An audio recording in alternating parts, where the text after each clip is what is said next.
না, তেলের তো আমাদের সমস্যা নেই, আমি তো বারে বারে বলছি।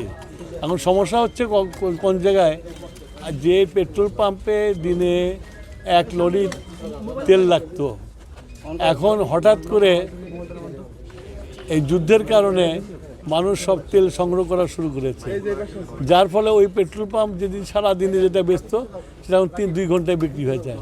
তারপর পেট্রোল পাম্পটা বন্ধ হয়েছে, তখন পেট্রোল পাম্প বন্ধ হয়ে গেছে। পেট্রোল পাম্পের যে ধারণ ক্ষমতা আছে সেটা যদি ব্যবহার বেশি হয়ে যায় তাহলে সবাই বন্ধ হবে। তেল সরবরাহ সবসময় আছে এবং আমি সারা দেশের আমাদের জেলা প্রশাসক, এসপি এদের সাথে কথা বলেছি, তারা মনিটর করছে। তবে এই যে হঠাৎ করে বেড়ে যাওয়ার মধ্যে দুর্নীতি আছে এবং সেটা ব্ল্যাক মার্কেটিং হচ্ছে, সেটা অলরেডি সিরাজগঞ্জে ধরা পড়ছে 2টা এবং সারা দেশেই ধরা পড়ছে।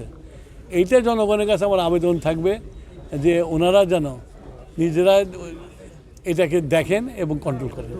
আইনশৃঙ্খলা বাহিনী এই ব্যাপারে কাজ করে যাচ্ছে, তাদেরকে সহযোগিতা করতে হবে। আচ্ছা, আমাদের মাননীয় প্রধানমন্ত্রীর সবচেয়ে বড় বিদ্যুতের ক্ষেত্রে সবচেয়ে বড় থ্রাস্ট সেক্টর হলো সৌর বিদ্যুৎ, রিনিউয়েবল এনার্জি।